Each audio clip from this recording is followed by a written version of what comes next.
Donc je vais te laisser te présenter. Moi je te connais. Ah ouais, tu me connais très bien. Ouais.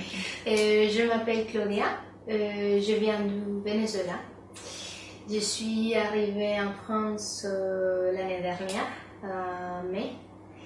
Et je suis là parce que avec mon mari, on a décidé de venir ici. C'est ici qu'il a venu. Donc, on a décidé de venir ici et De revenir en France et de faire une famille ici en France. Et c'est pour ça que je suis là. Avant, j'étais au Mexique. J'ai travaillé là-bas pendant 3 années. Et avant ça, j'étais au Venezuela. Et avant, j'étais directrice des ressources humaines. Et maintenant, j'ai tout lâché.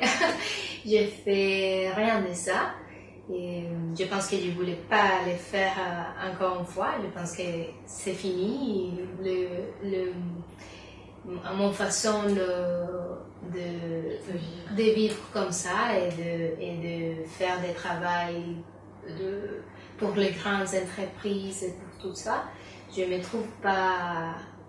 Et je trouve que ça ne me sert pas maintenant. Donc, c'est ça. Et j'ai une petite fille qui s'appelle Lara Sofia et qui est venue l'année dernière, en mars 17, à la maison.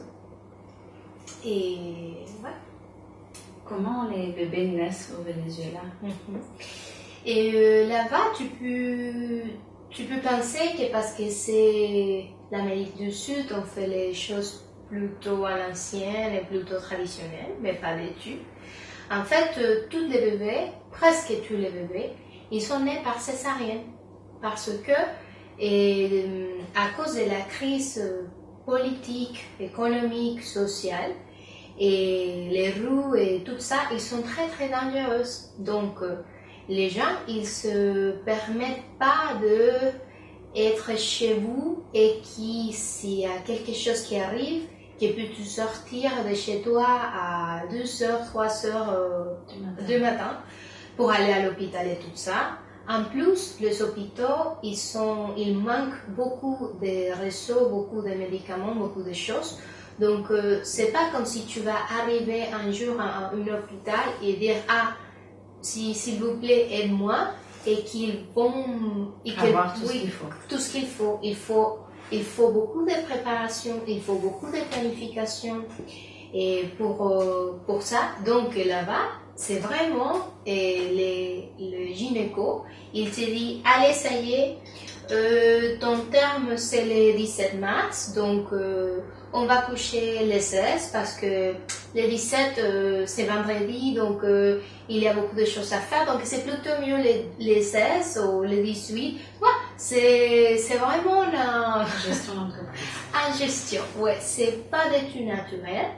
Il y a juste une maison qui fait des choses différentes, mais c'est juste une petite maison qui a des doulas, qui a des chambres avec des petites piscines, tu vois qu'ils font des choses différentes. Comme une maison de naissance. Comme une maison de naissance, mais c'est payé en fait, c'est privé, c'est cher. Donc il faut avoir de l'argent pour faire ça. Donc pour toutes les autres personnes, c'est tout le temps à l'hôpital et c'est presque 105% césarienne. Moi, j'étais née par césarienne. Par contre, ma mère, elle a essayé plusieurs heures pour me mettre en place dans une façon naturelle, mais à la fin, elle n'arrivait pas et à la fin, je suis née par césarienne. Par césarienne, ouais. D'accord. Et comment tu as connu la naissance à la maison?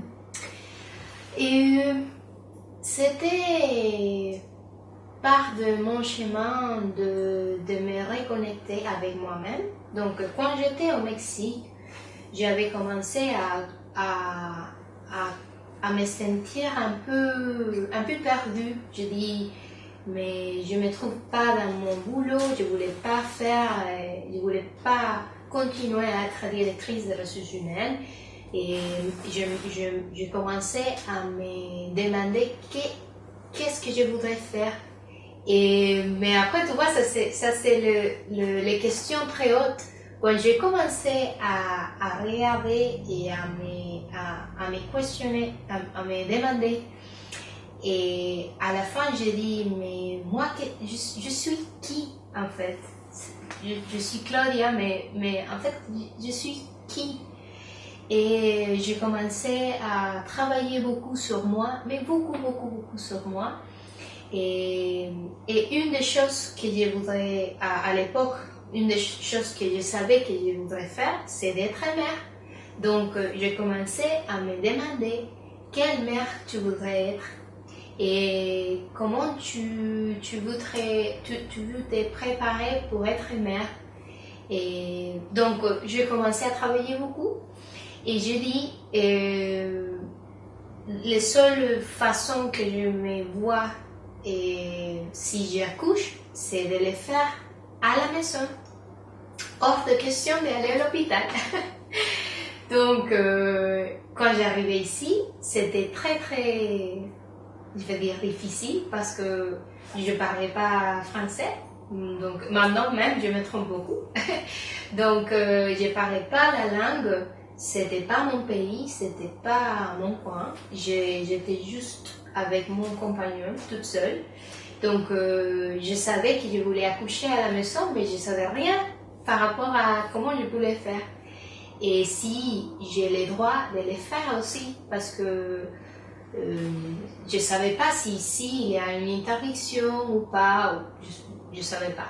Et j'avais fait beaucoup de recherches par rapport à autres pays comme les États-Unis ou l'Angleterre, mais je ne savais pas pour la France. En plus, c'était tous en français, donc je n'ai pas compris. Et là, j'ai compris rien, donc donc quand j'arrivais ici, et quelques mois après, je tombais enceinte. Et je commençais à me demander comment on va le faire. Et commencer à parler avec mon compagnon de mon projet de naissance. Parce que une chose que je savais, c'est que j'ai besoin de mon compagnon pour accoucher. Je savais que sans lui, je ne pouvais pas faire. Et je ne savais pas pourquoi, mais j'étais sûre que c'est avec lui et dans la maison. Donc, on a commencé à chercher comment on pouvait faire. Et en fait, on a trouvé juste moins de 5 sages-femmes dans les coins qui puissent nous suivre, accompagner. Et quand on a commencé à téléphoner et tout ça, et toutes les sages-femmes on était en mode ah non, on est complet, ou oui, ou bien dans 2 mois, ou des choses comme ça. Donc, et petite histoire, à la fin, après quelques mois, on a trouvé une sage-femme qui nous avait accompagnés. Et ouais, c'est comme ça qu'à la fin, Lara a né à la maison. Et est-ce que ton conjoint était difficile à convaincre? Un peu, parce que il a déjà une petite fille, Emma, de 12 ans, et elle avait né au Venezuela par césarienne. Donc vraiment, mon compagnon, il ne connaît pas les naissances naturelles. Pour lui, c'était une histoire de gynéco qui avait dit à ce moment-là, qui avait dit « Ah non, la petite, elle a 2 tours de cordon, donc il faut faire des césariennes. » Et ça, j'ai déjà savais qu'il n'y avait aucun problème avec les tours de corps. Donc pour moi, j'ai tout de suite dit, ah mais ça c'est pas un raison. Et il était comme, ah mais c'est le docteur qui avait dit ça. Pourquoi ça va être, pourquoi il va mentir, pourquoi il va pas être honnête? Et je dis, c'est dur de qu'est-ce que je vais te dire, mais en fait si c'était ça la seule raison pour que Emma avait né par césarienne, c'était, je pense que si c'était juste ça, c'est pas la vraie raison. Hein. Il y avait autre chose, je ne savais pas, mais c'est pas ça. Hein. Et donc on a commencé à parler beaucoup parce qu'il y avait beaucoup de peur. Et la première chose qu'il m'avait dit, c'est ah mais je sais rien faire, comme si il avait pensé qu'il faut être une petite médecin à la maison.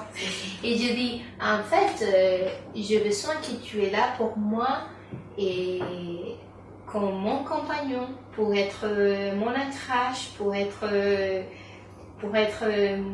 les personnes que je vais regarder et qui avec je vais me sentir en sécurité. Donc rien à faire au niveau de rien à faire avec les bébés même, tu vois, c'est moi qui va faire tout. Et ça, pour lui, on a mis quelques mois pour qu'il puisse comprendre comment on va les faire. J'ai commencé à partager avec lui toutes les choses que j'avais regardées, toutes les jours j'ai montré les vidéos de naissance à la maison. J'ai dit regarde.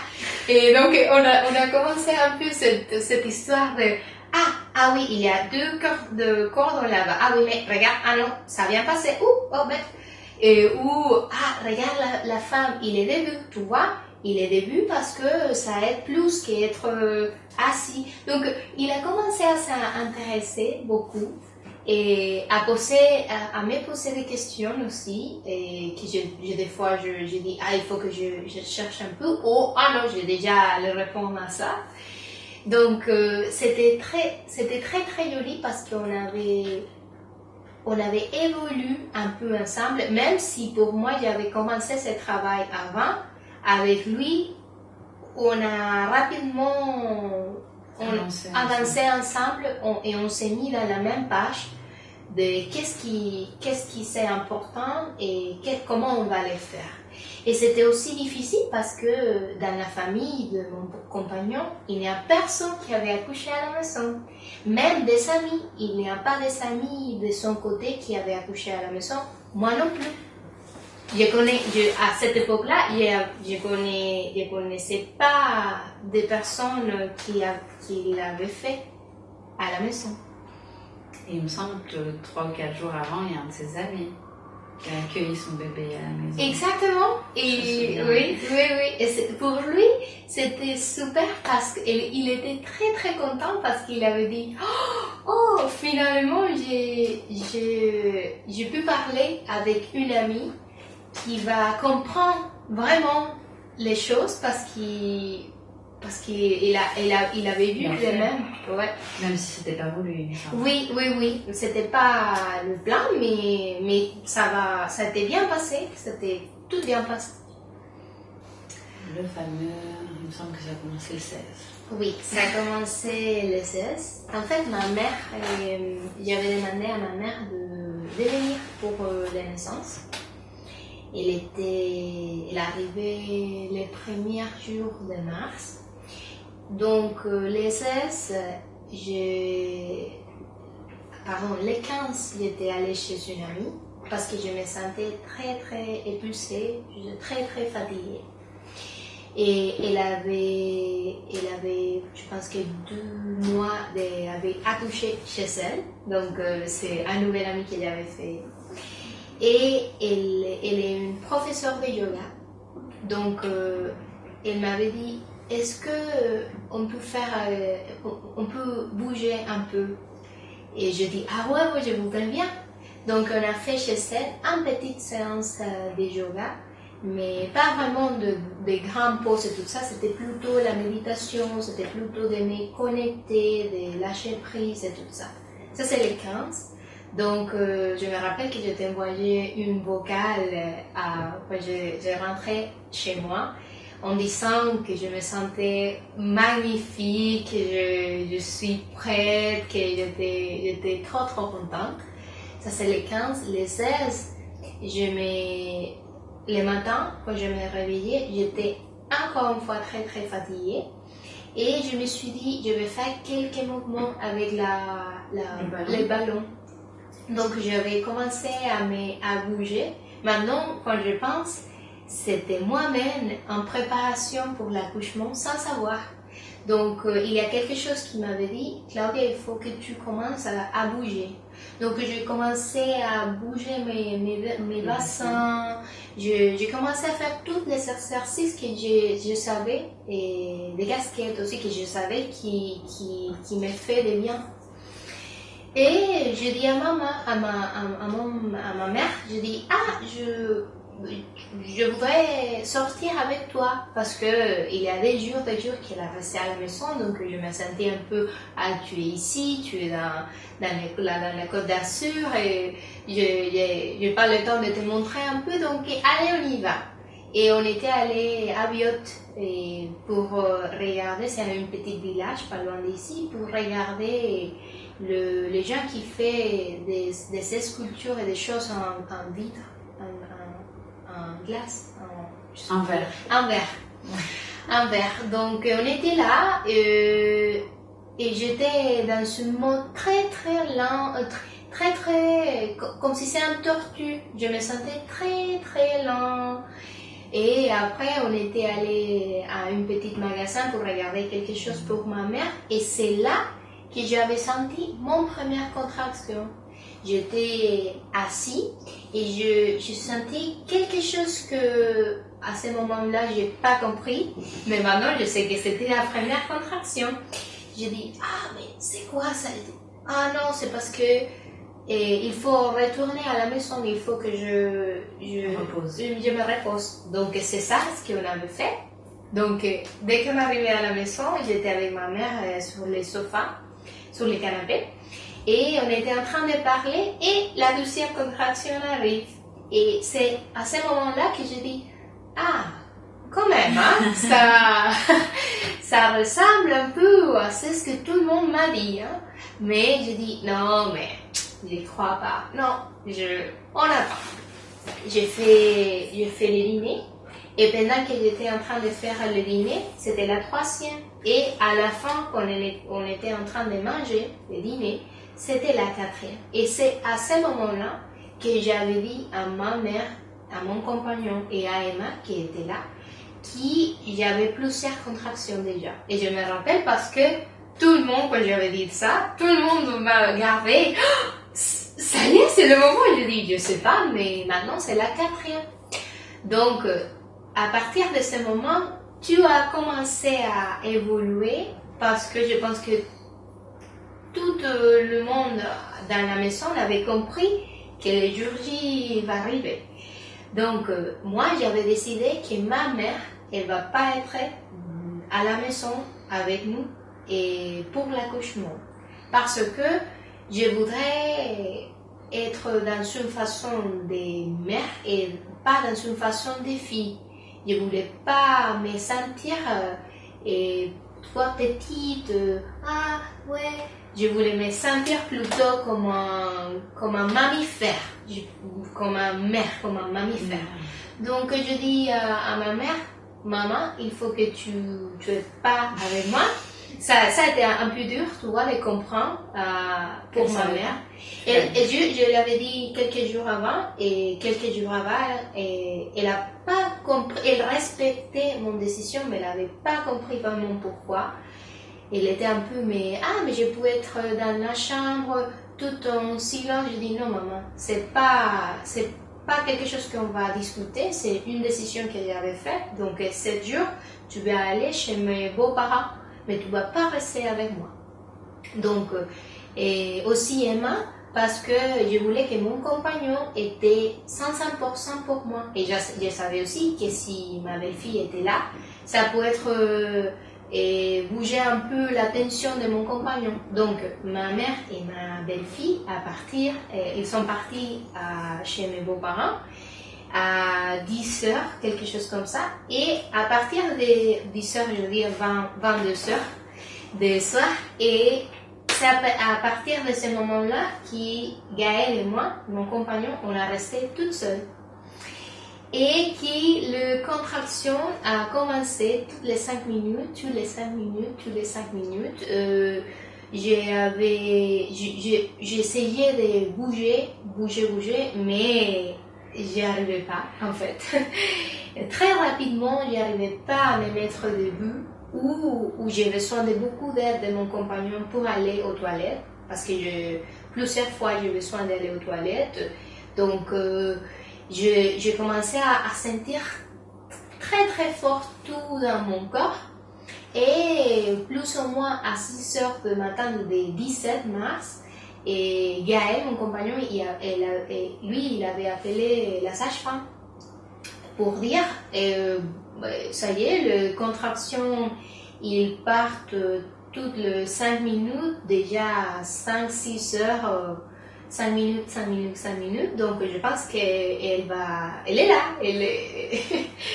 Donc, la sage-femme est arrivée 1 heure après, plus ou moins. Et quand la sage-femme est arrivée, et je m'ai mis dans la piscine, et parce que je savais avant que l'eau comme élément, pour moi, c'est très important. Donc, je savais que je voulais être dans l'eau.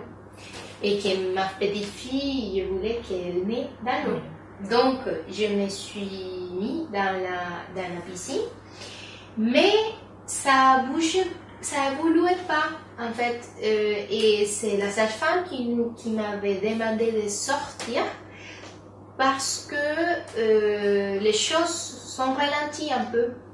Et avec mon compagnon, on avait essayé de prendre mon bassin un peu pour le ventre pour que Lara puisse rentrer dans le bassin, dans le chemin. Parce qu'elle n'était pas très bien engagée. Donc Gaël, il avait fait ça pendant 3-4 contractions et ça y est, c'est tout ce qu'il avait fait en fait. Et c'est tout ce qu'on avait fait tu vois, comme intervention. Comme intervention, c'est ça, c'est juste ça. Et parce que après, je me suis mis encore une fois dans la piscine et c'est tout 100% naturel. C'était moi avec lui et avec la sage-femme, une main sur la sage-femme, une main sur Gaël. Et c'était moi qui avait fait tout en fait. Et avec Lara, j'ai parlé avec elle, je l'ai demandé, je lui ai dit, et Lara, on est une équipe. Tu vois, j'ai besoin de toi. Et toi, tu as besoin de moi. Et je ne peux pas le faire toute seule. Ça, c'est ce que je dis. Parce que il est arrivé un moment qui j'étais déjà, il y a plus de 10, 12, 15 heures de travail. Et j'étais complètement fatiguée. Je n'arrivais pas. Je n'avais rien mangé parce que je ne pouvais pas. Et je dis, Lara... Tu pouvais pas, tu n'arrivais pas. Exactement, je n'arrivais pas à manger. Que ça porte pas à la confusion. Oui, exactement. Mais même mon compagnon m'avait chocolat, des choses très très beaux. Je dis, oh non, j'y arrive pas. Et je dis, il y avait un moment que je dis, Lara, il faut qu'on le fasse ensemble. Ok, je suis là pour toi. Et dis-moi s'il y a quelque chose qu'il faut faire différent parce que je suis en train de me fatiguer beaucoup et je voudrais que tu arrives tranquillement. Donc, je me rappelle que j'ai commencé à sentir le anneau de feu. Dès que je commençais à sentir ça, parce que je savais que dès que je commençais à sentir ça, elle va arriver. Donc, dès que j'ai commencé à sentir ça, c'était comme quelque chose qui m'avait... Parce que j'ai dit, j'étais heureuse, j'ai dit, je sais qu'elle va arriver. Tu vois? C'est la fin. Et j'avais dit à ma sage-femme, je sens le feu. Et elle avait bientôt, très très rapide, cherché un gant de toilette avec de l'eau très très chaude et pour me soulager un peu. Et je commençais à sentir centimètre par centimètre comment elle commençait à descendre. C'était hyper dur. C'était très très dur, mais c'est le moment que je savais qu'elle va arriver. Donc, je dis, je sais que ça, c'est presque impossible de tenir, mais elle va être là, elle va être avec moi. Et c'était ça, je sentis après la tête qui a sorti. Et je dis, ça y est, la tête est là. J'étais sous l'eau, dans la piscine. J'ai senti que la tête avait sorti. Et la sage-femme m'avait dit, allez Claudia, dans la prochaine contraction, et Lara, elle va être avec toi. Donc ça c'est aussi de moments très très touchants, parce que je dis, ça y est, dans quelques instants, finalement ma petite va être avec moi. Et c'était ça, c'était pas la prochaine, mais avec la deuxième contraction, Lara, elle a arrivé. Et c'était comme je l'avais rêvé, parce que je rêvais ce moment-là. Et c'était ça, je l'ai pris, je l'ai vu sortir de l'eau. Et elle avait deux tours de cordon, et pas de souci. Et la sage-femme avec Gaëlle aussi, parce que je la tenue. Donc ils sont enlevés, les deux tours. Et je me rappelle que Gaëlle, à ce moment-là, il était un peu, mais la sage-femme et moi, je dis, non, t'inquiète. Elle est là, elle respire, t'inquiète. Bon, elle respire pas tout de suite, donc elle a besoin juste de ses cordons, donc t'inquiète. Et tac, et après, j'ai réussi à retourner parce qu'elle était avec les dos à moi, donc j'ai réussi à la tourner. Et dès que je l'ai mis dans mes bras, et elle avait ouvert les yeux comme si c'est pas. Et nous avait regardé parce que mon compagnon il était derrière moi et j'étais comme ça et elle nous avait regardé. Et j'étais, regarde, je dis, j'ai réussi. Et elle a commencé à pleurer. Et à ce moment-là, j'étais dans une état, je peux pas décrire comment je me sentis parce que j'étais dans une autre dimension de réalité. Donc, c'était vraiment magnifique. Vraiment magnifique.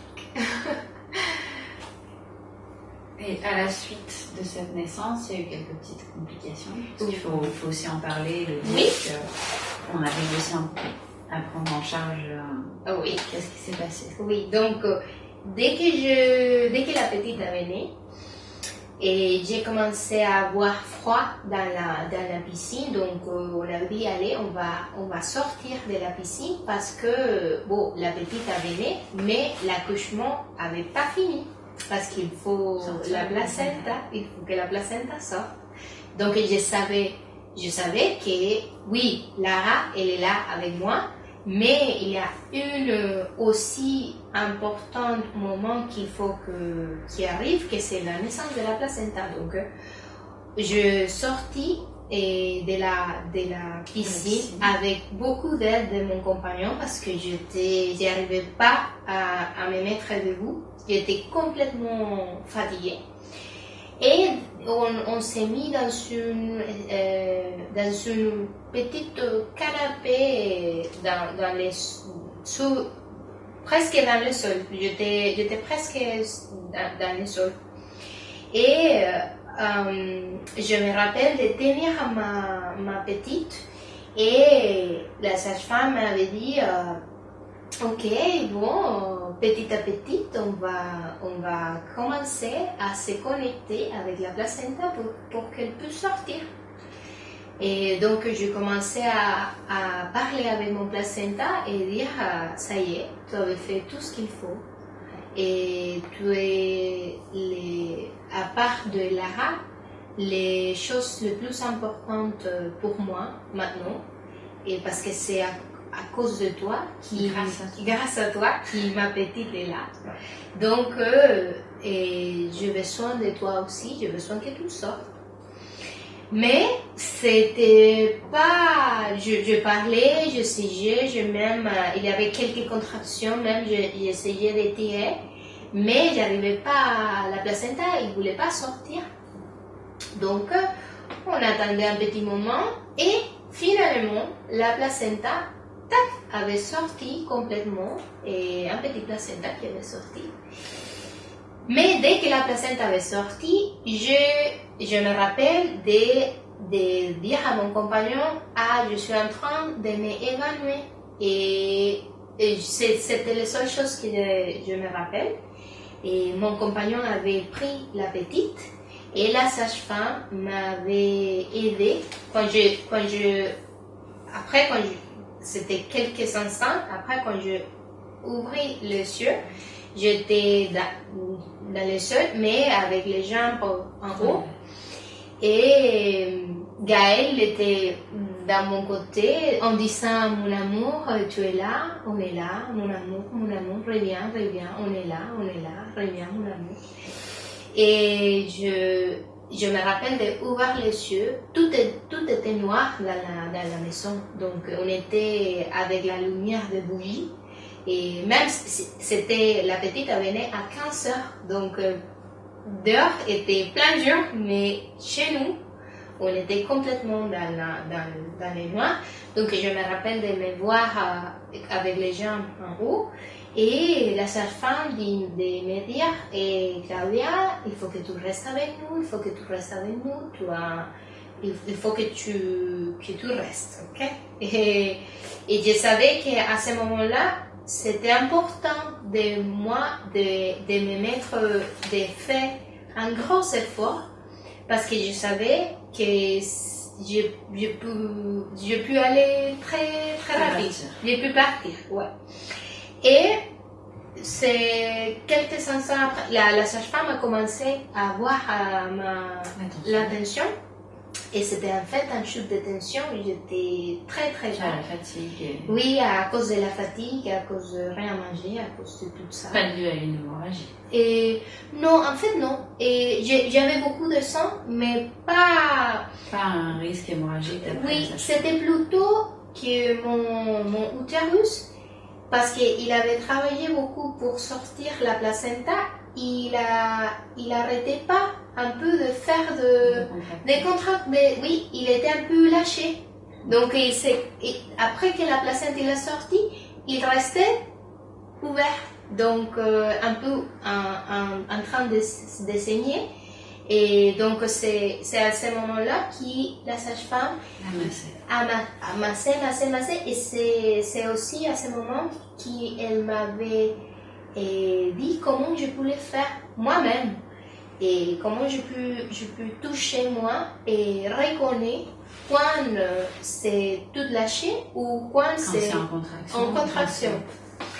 Et bon, c'est comme ça que les minutes ont commencé à évoluer. Et moi, je savais que c'était un moment un peu difficile, mais j'étais tellement heureuse que je n'ai pas peur. Je dis, ma petite est là, donc ça ira. J'étais sûre que ça va bien passer. Et ouais, après, pendant toute la nuit, j'ai continué à faire des massages. Et les jours après aussi. Et après, c'est tout. C'est tout bien passé. Et Gaël, il a eu peur? Tu en as reparlé après? Oui. Et oui. Parce que il s'est senti, pour lui, c'était un peu, je sais pas quoi faire parce que j'ai la petite dans mes bras et je peux pas donner la petite à quelqu'un d'autre pour t'aider et pour aider la sage-femme. Donc c'est à ce moment-là qu'il avait dit, ah, il faut un doula. C'est un peu trop tard. Oui, c'était un peu trop tard. Parce que, en fait, avant, on avait parlé de si on voulait pas une doula avec nous. Et après de parler, on a décidé non. Et on avait dit, ah non, ça va être et suffit avec la sage-femme et Yael. Mais en fait, non. Je veux dire que c'est parce que la doula est juste pour faire ça, pas. La doula, c'est plus que ça. Mais c'est vraiment à ce moment-là qu'il avait pensé que ça peut être ça peut être important de tenir, d'être avec autre. Parce que déjà, de suite, tu dois faire un choix. Est-ce que je choisis ma fille ou est-ce que je choisis ma fille? Exactement. Et je sais qu'il était un peu, qu'est-ce que je fais, je tiens mon petit peau à peau avec moi, je sais qu'elle est bien, mais je vois ma femme complètement qui est partie. Hein. Donc c'est pour ça qu'il a commencé à me parler beaucoup, mon amour, reviens. Mais il ne pouvait pas faire rien. Donc pour lui, c'était un moment très difficile. Et aujourd'hui, pour un autre bébé, il reste à la maison toujours? Oui, toujours. Hors de question de faire des choses différentes. Même, j'avais vu des naissances qui font, et même des naissances dans la mer. Tu vois, des gens qui font des naissances dehors. Oui, avec le son d'accouchement non assisté dehors. Parce que déjà, un accouchement non assisté à la maison, et pour moi, c'est vraiment quelque chose que j'aime bien. Et de faire ça dans la nature, waouh, ça peut être quelque chose, c'est en fait quelque chose qui m'attire beaucoup. Mais d'un autre côté, je suis un peu en mode d'être dans une cave. Et parce que je trouve que ce moment, c'est très intime, c'est très sexuel. Et je me doute si j'ai l'occasion de le faire dans la nature, si ça peut me stresser un peu d'être complètement ouvert avec la nature. Un endroit clos un peu. Ouais, voilà. Mais c'est sûr que ça va être à la maison. Okay. Qu'est-ce que si aujourd'hui une femme te disait qu'elle avait envie d'une naissance à la maison, qu'est-ce que tu lui dirais si elle te demandait un conseil? Un conseil. La première chose que je veux dire, c'est qu'il faut cheminer, qu'il faut travailler pour donner naissance à la maison. Et c'est en fait un peu... Ça peut... Je pense qu'il y a des femmes qui se posent la question et qui disent « Ah, mais si accoucher à la maison, c'est assez naturel parce que c'est comme ça qu'on l'avait fait depuis toujours. Pourquoi il faut se préparer ?» Je pense qu'il y a plusieurs femmes qui se demandent ça. Et la réponse pour moi, c'est qu'il faut se préparer parce que dès que tu es né, la société et toutes les choses autour de toi t'avaient mis dans ton tête une autre histoire de toi et de ton pouvoir et de toutes les choses que tu peux faire comme une femme. Donc, et même si les choses sont naturelles, même si ton corps savent comment donner naissance, même si tu es une mammifère, il faut que la tête suive, exactement. Parce que sinon, ces jours-là, même si ton corps, même si ton cellule, même si tout travaille pour donner naissance, ta tête peut bloquer absolument tout. Donc, il faut cheminer, il faut travailler, il faut se préparer. Et il faut surtout explorer la possibilité de la mort. Parce que pour moi, les naissances, c'est un rite de passage. Et c'est un rite de passage pour la femme parce que on meurt. Il y a une façon de moi qui avait mort, c'est 17 mars. Et c'est une autre façon de moi qui avait né. Mais c'est aussi la possibilité de que ce jour-là, ton enfant, il n'est pas avec toi. Il naît, mais il n'est pas avec toi. Et ça, c'est une chose qu'il faut travailler aussi parce que tu crois qu'à l'hôpital, tu as cette certitude. Parce que tu es dans un hôpital, tu as la certitude que ton enfant va vivre. Mais ce n'est pas du tout la réalité parce que pour moi, Ça, c'est pas une décision et c'est pas une chose qu'on a le pouvoir de décider. C'est une décision qui s'est faite dans autre dimension. Donc, c'est possible que même si tu accouches à la maison, même si tu avais fait tout ce qu'il faut, même si tu avais fait tout ce qu'il faut, peut-être ton bébé, il va pas te suivre dans cette terre, dans cette dimension terrenale. Donc ça, il faut le travailler aussi. Et c'est ça une des choses les plus difficiles pour moi à travailler quand j'étais en train de travailler l'accouchement à la maison. Donc à la fin, les conseils c'est il faut travailler et pour avoir un bébé à la maison.